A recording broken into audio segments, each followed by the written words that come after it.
मोदी सरकार की 8 सफलताएं नहीं, वो 8 कांड हैं जो उन्होंने पिछले 8 साल के अंदर, जैसे कि जीएसटी, नोटबंदी, चीन की घुसपैठ, अडानी की संपत्ति में इजाफा और आपका कोरोना में 47 लाख लोगों की मौतें, बेरोजगारी में भारत इस टाइम पे नंबर 1 है। या 14 के रेट में पेट्रोल देने की व्यवस्था कर पाएगी क्या? ये मोदी जी के कांड हैं जिसकी वजह से कोरोना के अंदर लाखों लोगों ने अपनी जान गंवाई। आपकी सरकार के अंदर, आपके पिछले 8 साल के राज के अंदर एक इंजीनियर करा हुआ व्यक्ति, एक सीए करा हुआ व्यक्ति इस टाइम पे स्टेशन पे, रोड पे चाय और पकौड़े बेचने का काम कर रहा है। क्या इतनी कैरी लाल आंखें दिखा रहे हैं कि हर दिन चीन घुस रहा है ना? चीन हर दिन भारत की सीमाओं के अंदर घुस रहा है। इतनी लाल आंख देखने के बाद भी चीन नहीं डर रहा, तो यानी मोदी जी को अपना मुंह धो देना चाहिए। देखिए, मोदी जी का एक सीधे सीधी एक राजनीति और बीजेपी की सीधी सीधी एक राजनीति की अंग्रेजों की तरह फूट डालो और राज करो। देखिए, भारत को विश्व गुरु बना तो दिया, 47 लाख मौतें हुई, भारत को विश्व गुरु बना दिया है मोदी जी ने। मोदी जी और बीजेपी का कार्यकर्ता एक एक व्यक्ति झूठ बोलने के सिवा कुछ नहीं करता। देश के अंदर जो राजनीति चल रही है भाई, वो चल रही है 80 बना 20 की। अल्पसंख्यकों को इस टाइम पे टारगेट किया जा रहा है, उनके धार्मिक स्थलों को टारगेट किया जा रहा है। इस टाइम पे मोदी जी को, भाजपा सरकार को 2024 के अंदर बेरोजगारी और आपका महंगाई एक मुद्दा होगा जिसके तहत पे हिंदुस्तान की सरकार में बदलाव आएगा, तख्ता पलट होगा। देखिए, हिंदुस्तान की जो कंडीशन है इस टाइम पे श्रीलंका की तरह हो चुकी है। पहले जैसे श्रीलंका के अंदर धर्म युद्ध हुआ, ऐसे हिंदुस्तान में हो रहा है। हिंदुस्तान की अर्थव्यवस्था आर्थिक गुलाम बन जाएगा, बिल्कुल बन रहा है। आप बताइए, सरकारी जो संस्थाएं हैं उसको प्राइवेटाइजेशन करा जा रहा है। सारी संस्थानें, मुगलों के टाइम पे रामपुर भी था, सीतापुर भी था, हनुमानगढ़ी भी थी, अयोध्या भी थी और मथुरा भी था और काशी भी थी। मुसलमानों ने उसका नाम तो नहीं बदला। मस्जिदों में वो इसलिए ढूंढा जाए, 2024 का चुनाव आ रहा है ना, देश को गुमराह करना है इस टाइम पे। जब आप अपने धर्म के बारे में नहीं सुन सकते तो आप दूसरों के धर्म के बारे में बोलने के भी हकदार नहीं हो। मेरा सनातन धर्म, मैं गर्व से कहता हूं कि मैं हिंदू हूं, मैं ब्राह्मण हूं, मुझे फक्र होता है कि मैंने हिंदुस्तान में जन्म लिया है। और जैसे कि मोदी सरकार को 8 साल हो गए हैं, मोदी सरकार की 8 सफलताएं नहीं, वो 8 कांड हैं जो उन्होंने पिछले 8 साल के अंदर करे हैं, जैसे कि जीएसटी, नोटबंदी, चीन की घुसपैठ, अडानी की संपत्ति में इजाफा और आपका कोरोना में 47 लाख लोगों की मौतें, बेरोजगारी में भारत इस टाइम पे नंबर 1 है। तो क्या आप इसको उनकी उपलब्धियों में देखते हैं? देश की जनता इस टाइम पे त्राही त्राही मांग रही है और आपका महंगाई चरम पे है, अपने आसमान पे है। देश के जो गरीब तबके के लोग हैं, जो मिडिल क्लास लोग हैं, वो इस टाइम पे बेचारे परेशान हैं महंगाई से। आटा महंगा है, आपका तेल महंगा है, आपका पेट्रोल महंगा है, डीजल महंगा है। सरकार अपने वादे करके आई थी कि ये 30 रुपये लीटर का पेट्रोल देगी। क्या ये सरकार 30 रुपये लीटर तो छोड़िए, क्या वो 2014 के रेट में पेट्रोल देने की व्यवस्था कर पाएगी क्या? ये मोदी जी के कांड हैं जिसकी वजह से कोरोना के अंदर लाखों लोगों ने अपनी जान गंवाई है।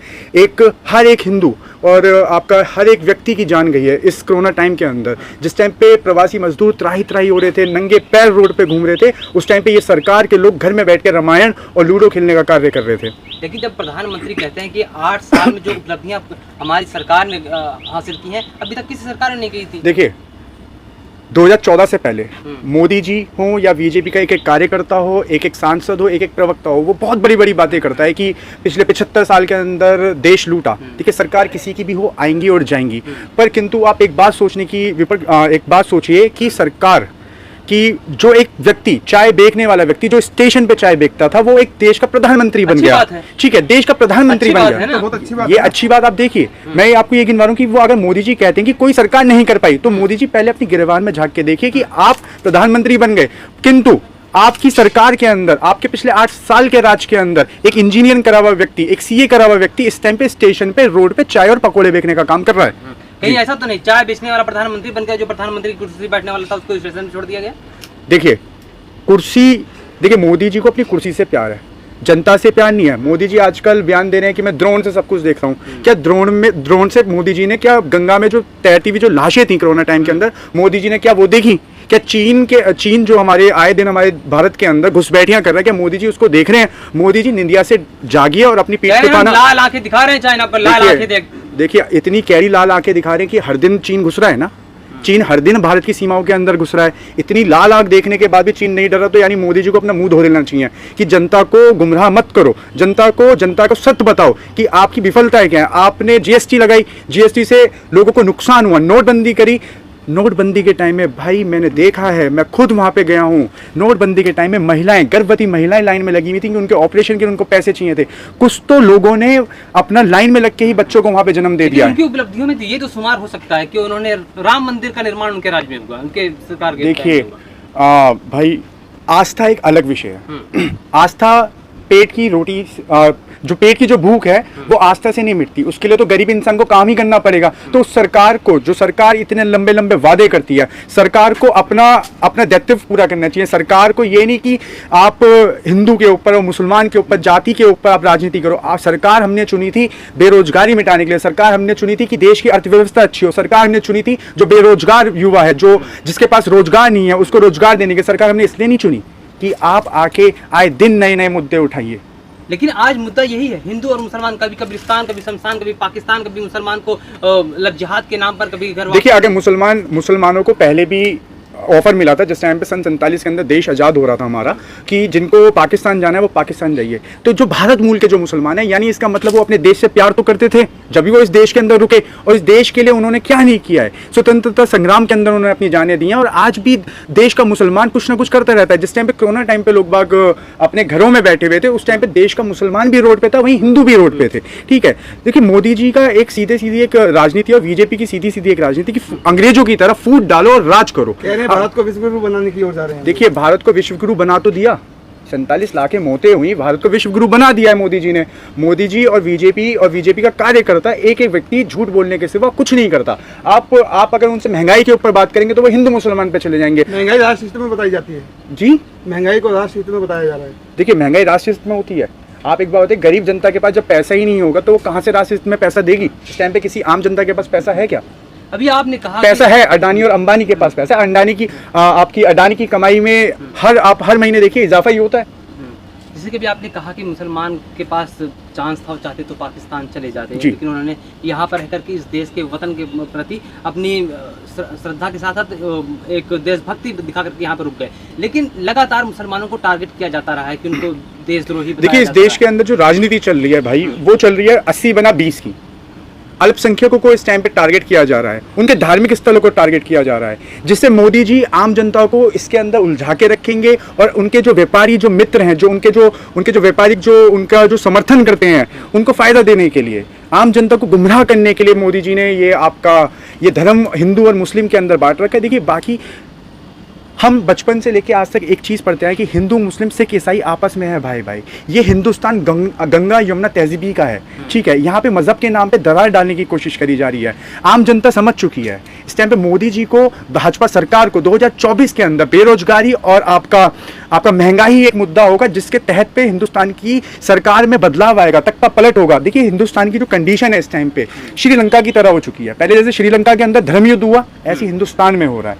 हिंदुस्तान की अर्थव्यवस्था आर्थिक गुलाम बन जाएगा, बिल्कुल बन रहा है। आप बताइए, सरकारी जो संस्थाएं हैं उसको प्राइवेटाइजेशन करा जा रहा है। सारी संस्थानें ये अपने दोस्तों को बेच रहे हैं, अपने अडानी को बेच रहे हैं। तो जब देश की संस्थानें ही बिक रही हैं, आप खुद सोचिए कि इस टाइम पे देश के अंदर लाख से ऊपर जो पद हैं, जो रेलवे के पद हैं, वो खाली हैं। सरकार की हैसियत नहीं है कि सरकार उन पदों को भर सके।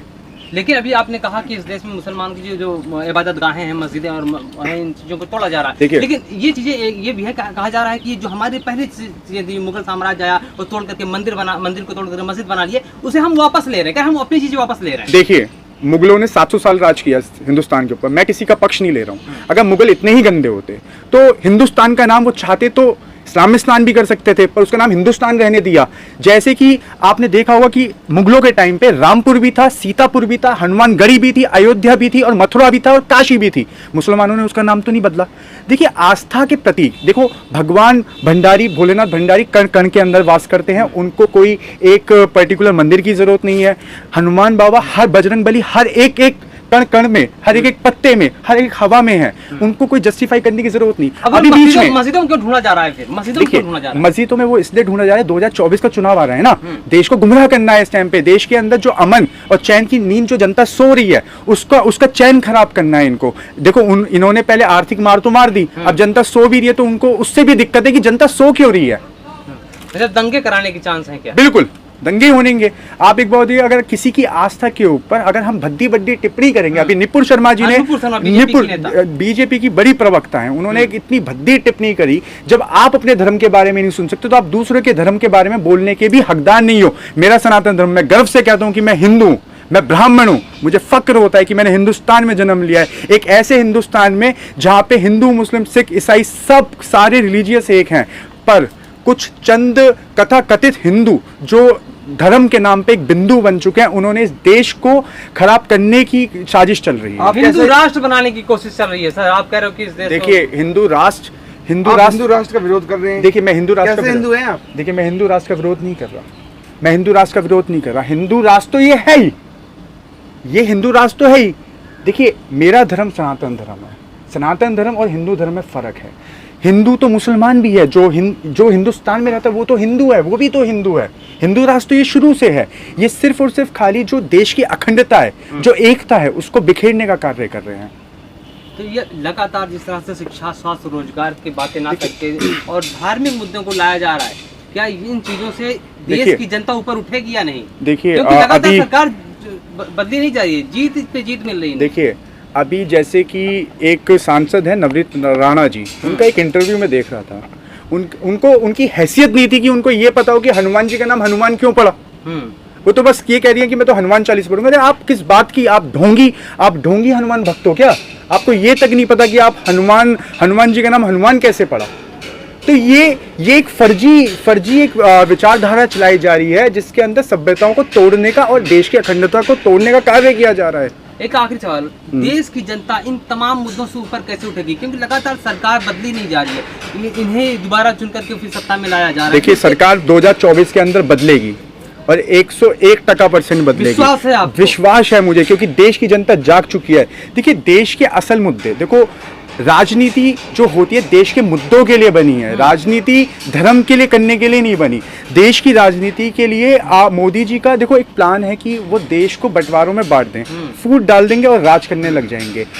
मोदी जी कभी ना बात करते शिक्षा की। अभी हरियाणा के शिक्षा मंत्री 5 दिन पहले एक बड़े से न्यूज़ चैनल में बैठ के अपना इंटरव्यू दे रहे थे, वहाँ पे बच्चे बैठे हुए थे। शिक्षा मंत्री से एक छोटी सी हमारी बिटिया ने सवाल किया, इंग्लिश में सवाल किया, तो शिक्षा मंत्री की हैसियत नहीं थी कि वो उसके सवाल का जवाब दे दे। ऐसी तो हमारे अनपढ़ लोगों को अपने पदों पे बिठा रखा है बीजेपी सरकार ने। शिक्षा, स्वास्थ्य और रोजगार, देखिए, कोरोना में मेन लाखों लोगों की मौतों मेन पर मुद्दे वोट जो- करेगी क्या? जो मेन मुद्दे हैं इस देश के, जो असल मुद्दे हैं इस देश के, वो शिक्षा है, वो विकास है, वो रोजगार है, वो आपका स्वास्थ्य व्यवस्था है। पहले तो 1 साल पहले ये लोग लाइन में खड़े होके, खुद अंधभक्त लाइन में खड़े होके भीख मांग रहे थे कि ऑक्सीजन मिल जाए, ऑक्सीजन मिल जाए, ऑक्सीजन मिल जाए।